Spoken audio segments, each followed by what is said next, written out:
From next week in Israel, having children through surrogacy will be allowed for same-sex couples as well as single men and transgender people. Rights groups have welcomed the announcement, calling it a historic day.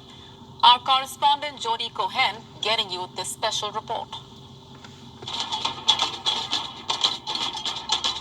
In 1992, discrimination in the workplace against LGBTQ individuals was outlawed in Israel.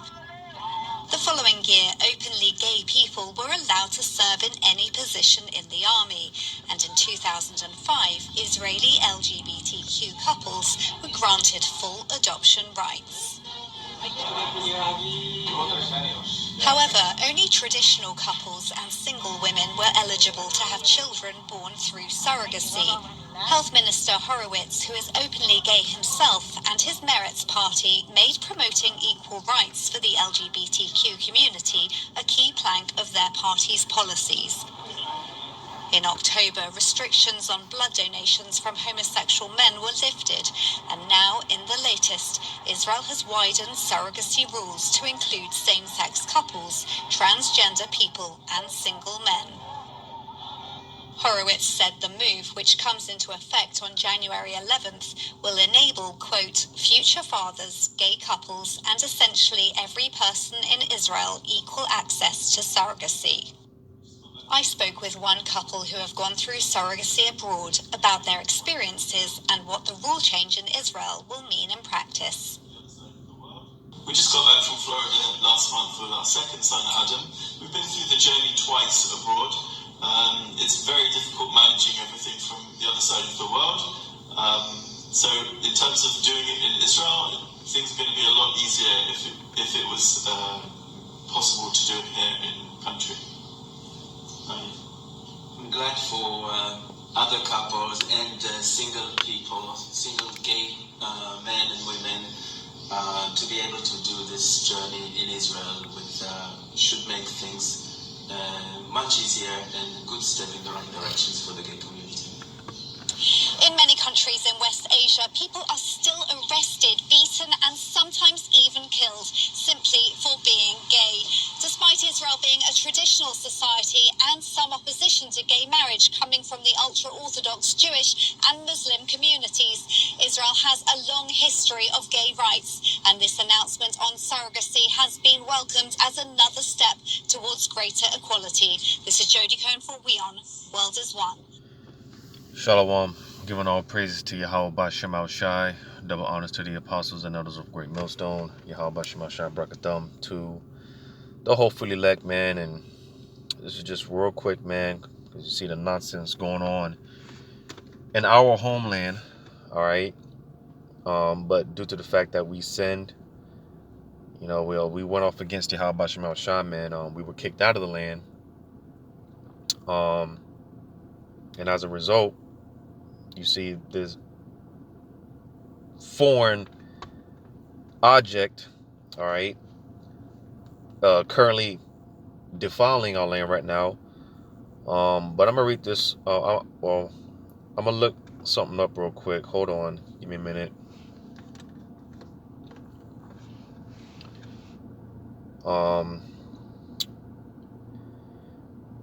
Because you gotta understand, the land of Jerusalem, our homeland. Matter of fact, I'm gonna get that real quick. Haven't brought that out in a long time.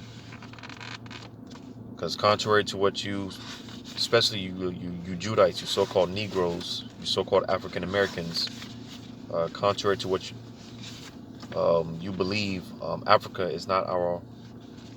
It's not our homeland. I'm gonna read this in Galatians chapter 4 and verse 26. It says, "But Jerusalem, which is above, is free, which is the mother of us all." So, like I said, Africa is not our homeland. All right. This is our homeland, and when you see things like this, you should be outraged. All right. Trying to look this up real quick, and this is why the Lord is going to clear that whole area out. All right, not just the land of Israel. He's going to clear that whole area out, the whole area.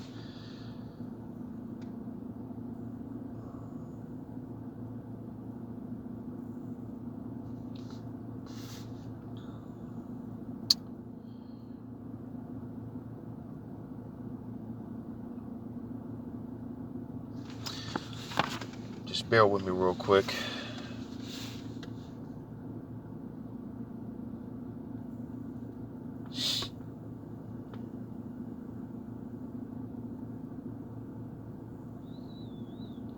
Because like I said, you have a foreign object, all right? Because if the real people were inhabiting the land, there would be peace right now. Which clearly there's no peace over there, because the real people of Yahweh Shema Shai, the real people of God, are not dwelling in the land. All right, because again, if the real people were in the land, there would be peace, and clearly, there's nothing but war going on right now. All right, you got two heathens over there right now fighting over something that doesn't belong to any of them. All right, talk about the Israelis and the Palestinians. They've been shooting rockets at one another. Like I said, they're fighting over land that doesn't belong to any one of them. All right, but like I said, if the real people were in the land, there would be no war. So just bear with me real quick. See if I can find this.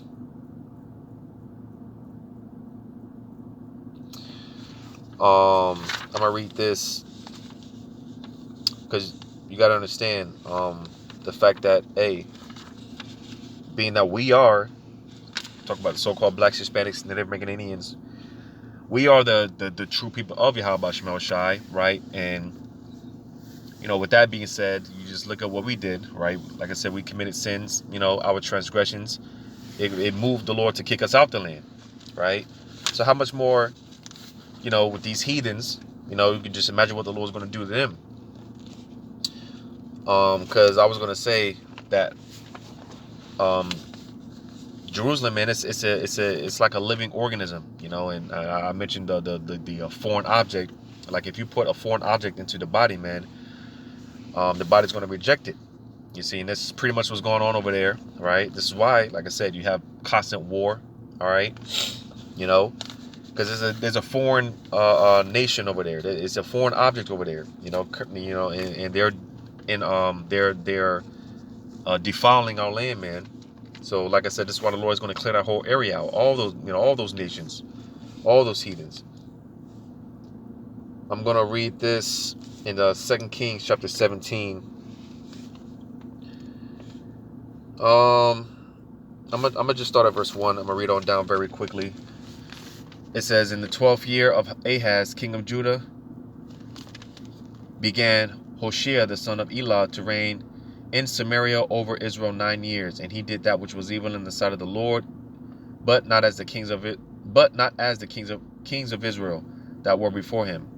Against him came up Shalmaneser, king of Assyria, and Hoshea became a servant and gave him presents. And the king of Assyria found conspiracy in Hoshea, for he had sent messengers to So, king of Egypt, and brought no present to the king of Assyria, as he had done year by year. Therefore the king of Assyria shut him up and bound him in prison.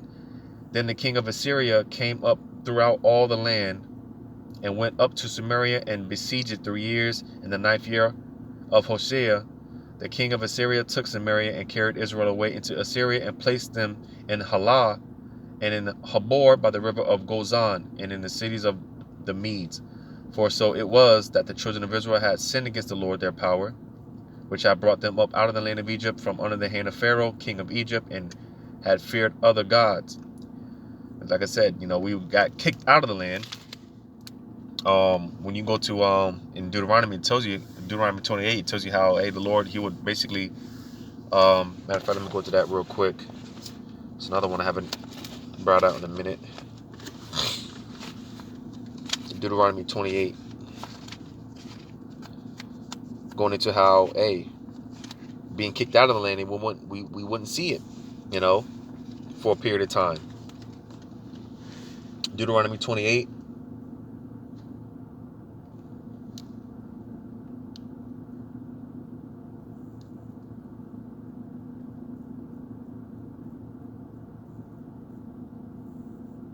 And over verse 68, it says, and the Lord shall bring thee into Egypt again with ships, talking about America, all right, And you see, because this was something that was kind of hard for Jake to fathom, right? Because for one, the distance between Israel and Egypt, you don't need ships to go to Israel, to go to Israel from Egypt. You don't. I'm sorry, to go to Israel, to go to Egypt from Israel, you don't need you don't need ships. It's pretty much walking distance. So, you can just imagine Jake, right, when they were told these things, how how confounded they were looking, like, being brought into Egypt in ships. Like, what's this guy talking about, right? But again, because it's talking about America. America is spiritual Egypt. Reading Revelation 11th chapter. All right, America is a spiritual Sodom in Egypt. All right. It says, by the way whereof I spake unto thee, thou shalt see it no more again, and there ye shall be sold unto your enemies for bondmen and bondwomen, and no man shall buy you, meaning no man shall save us except Yahushua. But the point I wanted to get, it says, by the way whereof I spake unto thee, thou shalt see it no more again, talking about the motherland, all right, Jerusalem, all right, our true homeland, all right. I'm gonna get this real quick as well in Jeremiah, if I'm not mistaken. Did you see? Hey, like I said, Jerusalem, man. Hey, she's crying out, man, and she's patiently waiting for us to come back home, man. So that's why I said, like, when you see things like this, man, you should be outraged, man, because it's like, someone coming into your house, man, kicking you out, and they just do all type of just madness and wickedness, and by the time you come back, it's just left in a state of just like, what the hell happened here? Someone taking you out of your house, right? Kicking you out of your house, right? And they just it's just a mess. It's like someone, you are if someone that rents a Airbnb, right? You get these tenants, man. They stay. Let's say they stay for the weekend, right? They stay for the weekend, and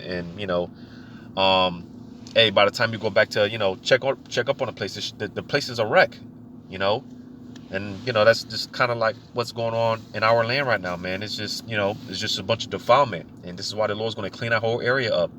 All right. Because I've often been talking about America, how America is going to be completely destroyed, but Israel is going to be destroyed too. All right.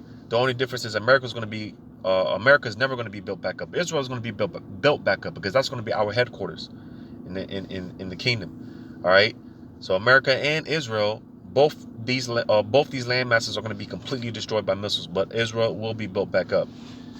But I'm going to read this in Jeremiah chapter 22 and verse 10. It says, weep ye not for the dead, neither bemoan him, but weep sore for him that goeth away. For he shall return no more, nor see his native country. Again, talking about Israel. All right. Again, that's the true, what they call motherland for you so-called blacks, Hispanics, and Native American Indians. It's not Africa. All right. So going back to, what was that? Second Kings.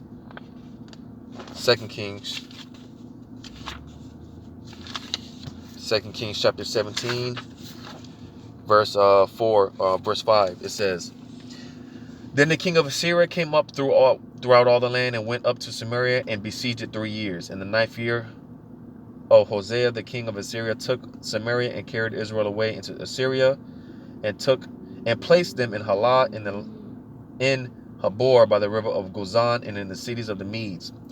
For it was so that the children of Israel had sinned against the Lord their power, which had brought them up out of the land of Egypt, and from under the hand of Pharaoh, king of Egypt, and had feared other gods, and walked in the statutes of the heathen, whom the Lord cast out from before the children of Israel, and the kings of Israel which they had made. And the children of Israel did secretly those things that were not right against the Lord their power, and they built them high places in all their cities, from the tower of the watchman to the fenced city, and they set up images and groves in every hill and under every green tree, and there they burnt incense in all the high places, as did the heathen whom the Lord carried away before them. Yeah, because originally you had the Philistines, which I believe were Hamites, all right, the real so-called Africans, all right. Before Israel got over there, they were the Philistines were dwelling in that land, all right, and committing all type of filthy, wicked abominations. You see, and the Lord, he got them up out of there, all right. It says, "For they served idols, whereof the Lord had said unto them, Ye shall not do this thing." I'm trying to look for the point. All right, because pretty much,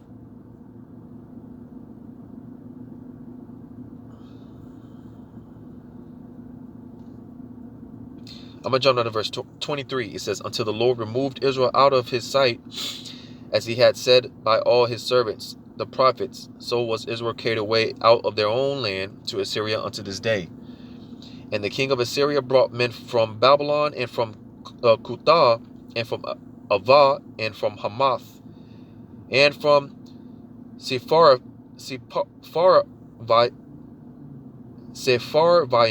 and placed them in the cities of Samaria instead of the children of Israel, and they possessed Samaria and dwelt in the cities thereof." So pretty much, Israel was kicked out of the land, all right, and heathens were placed in the land. So what took place? When you read verse 25, it says, "And so it was the beginning of their dwelling there, that they feared not the Lord. Therefore the Lord sent lions among them, which slew some of them." All right. Verse 26, "Wherefore they spake to the king of Assyria, saying, The nations that thou hast removed and placed in the cities of Samaria know not the manner of the power of the land. Therefore he hath sent lions among them, and behold, they slay them, because they know not the manner of the power of the land." All right. So because the real inhabitants of the land, they were kicked out, and heathens were placed in his land, right? And they did not fear the Lord. All right. The Lord sent these lions. He sent judgment. All right. You see. So this is what, like I said, with this foreign object. All right. It's bound that it's bound for the Lord to send judgment. And going back to, well, I didn't read it, but reading this here in Amos chapter 1, I started verse 2. It says, "And he said, The Lord will roar from Zion, and utter his voice from Jerusalem, and the inhabitants of the shepherd shall mourn, and the top of Carmel shall wither. Thus saith the Lord, for 3 transgressions of Damascus, and for 4, I will not turn away the punishment thereof, because they have threshed Gilead with threshing instruments of iron," or pretty much weapons of war. Because, like I said, if the true Israelites, the true people of God, were dwelling in the land right now, there will be no war. It will be peace. All right. So that should be an indicator of letting you know that, hey, these people are not the real people of God. It says, "But I will send a fire unto the house of Hazael, which shall devour the palaces of Benhadad. I will break also the bar of Damascus, and cut off the inhabitant from the plain of Avon, and him that holdeth the sceptre from the house of Eden. And the people of Syria shall go into captivity unto Kir, saith the Lord. Thus saith the Lord, for 3 transgressions of Gaza, and for 4, I will not turn away the punishment thereof, because they carried away captive the whole captivity, to deliver them up to Edom. But I will send a fire on the wall of Gaza, which shall devour the palaces thereof. And I will cut off the inhabitant from Ashdod, and him that holdeth the sceptre from Ashkelon. And I will turn mine hand against Ekron, and the remnant of the Philistines shall perish, saith the Lord power. Thus saith the Lord, for 3 transgressions of Tyrus, and for 4, I will not turn away the punishment thereof, because they delivered up the whole captivity to Edom, and remember not the brotherly covenant. But I will send a fire on the wall of Tyrus, which shall devour the palaces thereof. Thus saith the Lord, for 3 transgressions of Edom, and for 4, I will not turn away the punishment thereof, because he did pursue his brother with the sword, and did cast off all pity, and his anger did tear perpetually and he kept his wrath forever. So basically, the point being that, again, all those nations, all those heathens over there, all right, ultimately, the Lord sending this fire is going to be by way of the ICBM missiles. Because like I said, the Lord, that whole area, he's going to clear the whole area out. All those nations over there, he's going to clear all that out. The nations, all right, all that whole area. And like I said, America and the land of Israel, both these two land masses are going to be completely wiped out. But like I said, the difference being that America is never going to be built back up, but Israel will be built back up, because that is the headquarters. That's going to be the headquarters in our kingdom. You see, so yeah, man. Like I said, just because, like I said, when you see stuff like this, man, it should enrage you. This is what's going on in our homeland right now, all right? And this is why the Lord, it's necessary for him to clear that whole area out, all those nations. The Lord's going to do away with all of them, all right? So hopefully this is edifying, giving all praises to Yahweh Shema Shai. Double honor to the apostles and elders of Great Millstone. Yahweh Shema Shai Brakathum, to the hopeful elect. Lord's willing, until next time. Shalom.